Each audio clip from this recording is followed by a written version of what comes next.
Recognition, power, and influence is your birthright, and this podcast shows you how to get there. Welcome to episode number 246. In today's episode, I am talking about whether or not you should go for the title or if you should, quote unquote, settle and take a lateral move.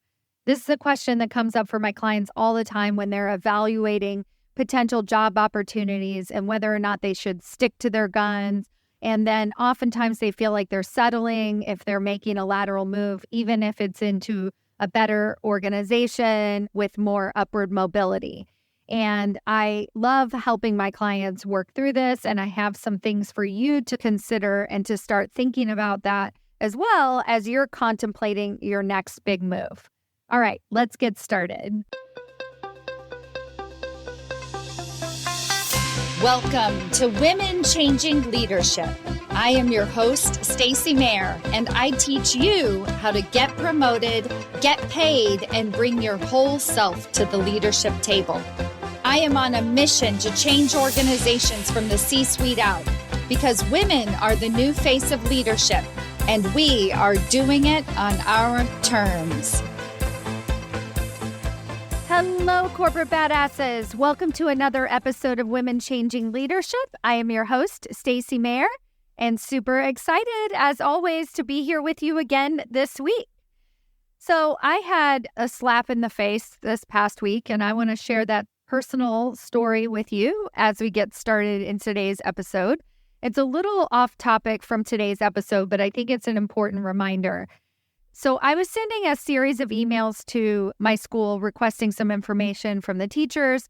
And in retrospect, I realized that my emails were a little open-ended. I maybe wasn't being very super direct.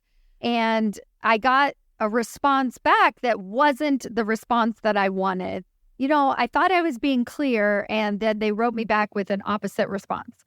And so I, being the smart and savvy leader that I am, I went straight to my husband and I said, "Can you write them back and ask for what I want?" And he was like, "Okay." And so he replied all to the email. He was much more direct, much clearer. They wrote back immediately. But here's the funny part. They wrote back immediately, and at the top of the email, it said, "Thank you so much for letting us know." And that's when I realized, oh my God, my husband said the exact same thing that I said, but he got a very different response than I did. So the first thought that I had was like, wow, that's gender bias at work. There you go again, right? You know, a man says something, people listen. A woman says something, they go, well, maybe. But then I went back and I read my email and I was like, no, we did not say the exact same thing. I was much less clear in my email. I was much less direct. I had what I would teach my clients to just delete. I had all those opening, "How was your summer? I hope you're doing well." All of these extra sentences that we add into the email that make it less clear about what it is that we actually want and need from them. And my husband's email was just very clear, very direct, and he got the result that he actually wanted. And I say this because I was able to look at this for what it was, one, like slight gender bias, but then also to take ownership of the fact that my email was literally not as clear as what his email is and why. And this is something I do all the time with my clients where I try and teach them how to find that balance so that we can be very clear, direct, get the results that we want from all of our messages to our boss, to our network. When we're applying for jobs, we actually get the response that we want because our emails are much more direct and much clearer and much more focused on influencing the behavior of the other person in the direction that we actually want it to go. And as a woman, you're already operating at a deficit. So they're already going to favor a man's words over a woman, even if it's a woman reading the email. And so you might as well put in the extra legwork to actually get the work done.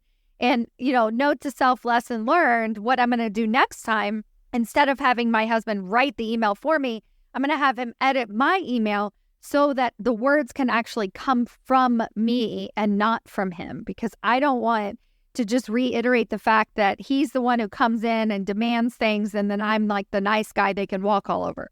So that's something that I also want you to remember, is that you have the ability to change and influence people right now just from your messages and the way that you're communicating with them. So that's my big lesson for the week. It was kind of a slap in the face, but I also was like, that was so wild to watch play out in real time. Now, on to today's episode.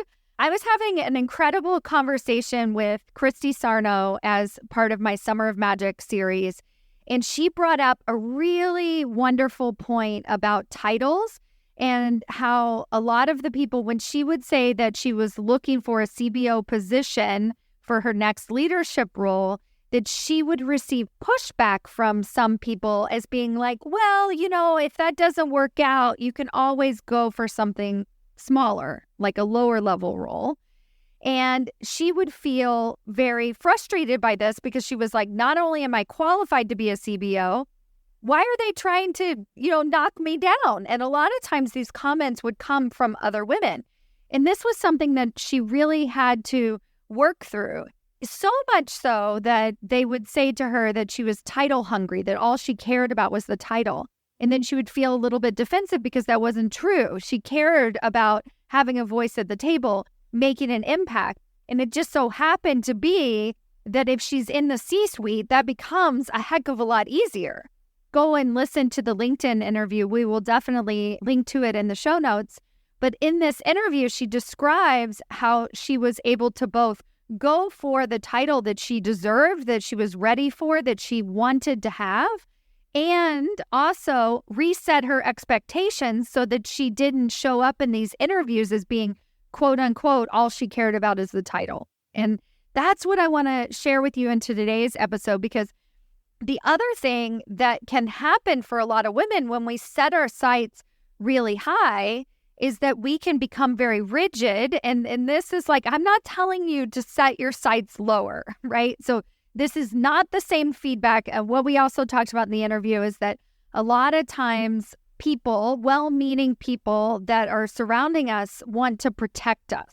So they will say things to us to help us play smaller so that we don't get hurt because they think we're vulnerable. Like as a woman in general, I think there's this like primitive instinct to keep us safe, to help us play small so that we set our sights a little bit lower, and then that way we don't get hurt. And so some of the coaching I gave to her along the way was just let them know that you got your own back. Like maybe they just need the reassurance that you're not going to crumble if you don't get a CBO title, but of course you're still going to go for a CBO title. Like that's the difference there. And so then on the other side, what can happen for a lot of people is that they'll get a little bit rigid in their approach to getting that title. So I had another example where a client was given a really incredible opportunity to make a lateral move.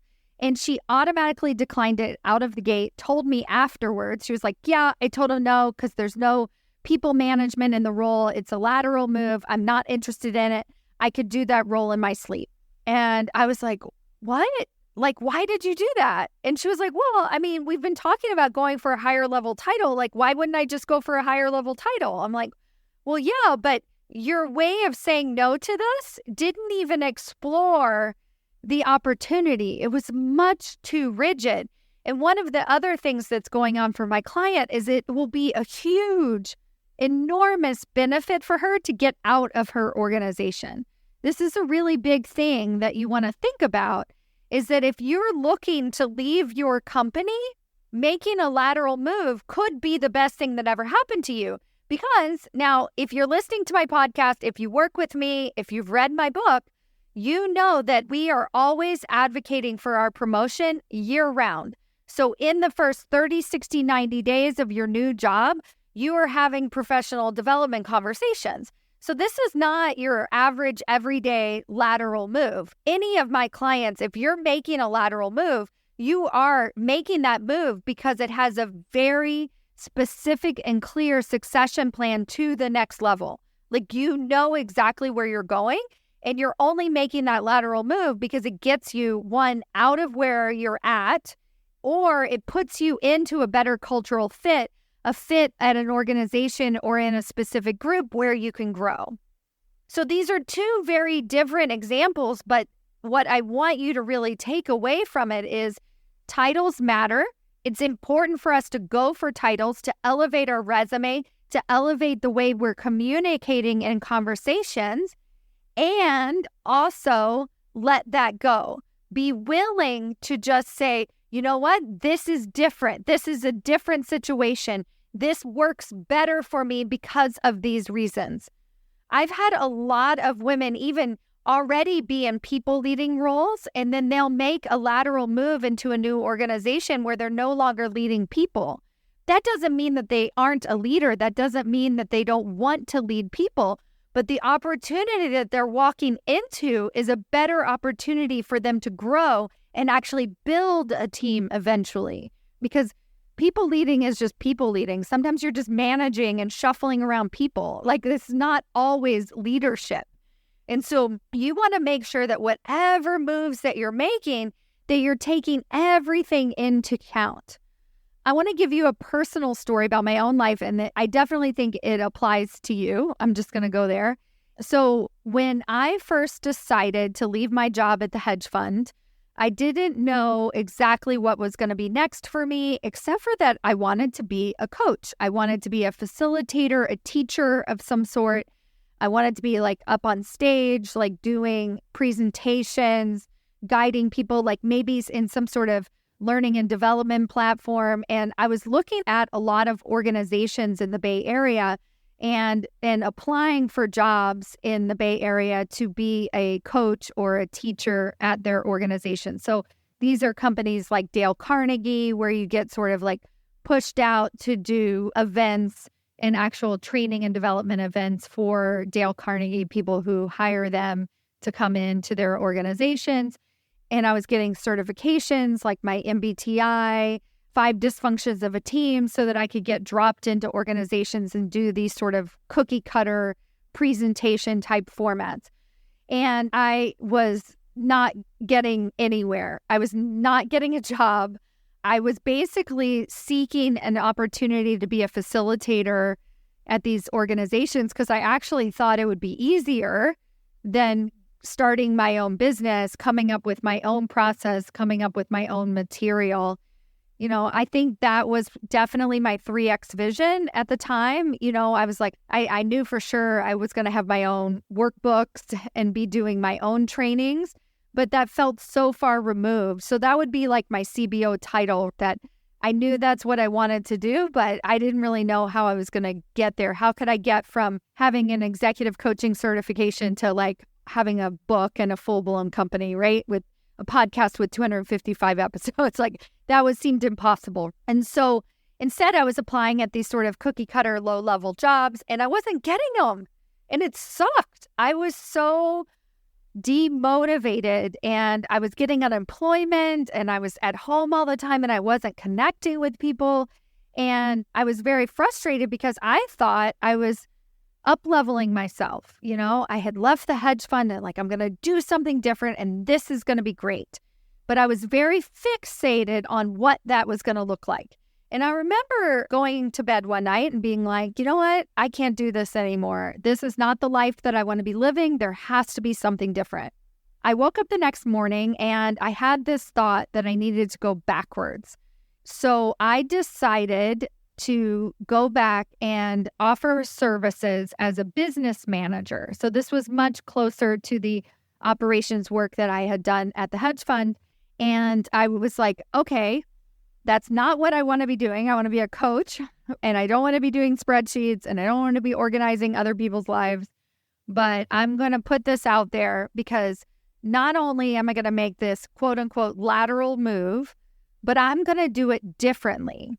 So when I put it out there, I decided the difference was going to be is that I was going to do that job for coaches. So obviously when I was at the hedge fund, I was doing that job for analysts and other people in the financial industry. But now that I am doing this work for coaches, let's just see how this plays out. Literally, like, fast forward, it went boom, boom, boom, boom, boom after that. I told the one coach that I was working for that I wanted her job someday. She took me under her wing. She said, great, this is fantastic. Let me mentor you. And before I knew it, I was coaching for her. I was facilitating her programs. And then I was like instantaneously had all of these ideas, had all of these opinions, knew exactly how I wanted to start my own business, ventured out on my own, all within like 2 years' time. And then now I'm the person that you see before me today. But what I had to do in the meantime is I had to let go of that quote unquote title, like that idea of exactly how this was going to play out. I had to take a bit of a detour. You know, some would say it's like a step backwards. Really, it was a lateral move. But when I made that lateral move, I said, this one is different. I'm going to do something different. And what is that? And so that's what I want to offer you is that if you are, setting your sights high as you should, and I want you to, and work with me and I'll help you elevate your storytelling, how you're interviewing, how you're communicating with leadership, everything so that you're operating 1 or even 2 levels above your pay grade. You're interviewing 1 or 2 levels above. You're getting pulled in for higher level, more strategic roles. I can teach you how to do that. And at the same time, I can also show you how to not be so rigid, how to let go, how to loosen the reins, so to speak, how to be willing to make a lateral move or maybe 1 step up when you really wanted to go 2 steps up, or maybe it's not as big of an organization as you thought it was. Now, remember here, what we're doing in this world is we're changing the leadership table. We're changing the way positions literally come to being. You are breaking the rules. You're breaking the status quo. You're breaking that model that you have to sit in a role for 10 years and be quote unquote good at your job, and then you'll finally get recognized. 1, because that's not exactly how it works. But 2, because we're creating our own rules. And when you're doing that, you can also create your own rules through lateral moves with quick promotions afterwards. You can create your own rules by going and interviewing 2 levels above your current title, your current job experience. This is the work that we're doing. We're kind of breaking the mold all the time. So let's be open to all of it. Let's be unattached. Let's be clean. Let's have conversations. Going back to the woman who just completely denied the role because it wasn't a people leading role, I encourage you to just say yes, to have the conversation, to interview first, to get offered the job and then decline it. Who cares? You need the interview experience more. You need to actually explore the options with your coach so that I can show you if that's a great move or not. Like, we need to really think about each and every situation that we're coming across. And it's not settling, it's being in charge. You're a leader. You know what you want next in your career. You can set your sights really, really high, and you can make lateral moves and still be just as empowered as anyone else. Like, you can be making the absolute best, most perfect decision for yourself today. All right, everyone. I hope this had you think about what's next for you a little bit differently. And thank you so, so much for listening. If you love this podcast as much as I do and as much as so many of my listeners do, I encourage you to share it with someone. You can direct message them. You can post on LinkedIn. You can tag me on LinkedIn. You can write a review so that more women can find this podcast. You are what makes this podcast possible. You can also email me with any future topics. Let me know what you're thinking about, what your challenges are, and I will definitely include them in the future. And otherwise, thank you so much for listening, and I'll see you next week. Bye.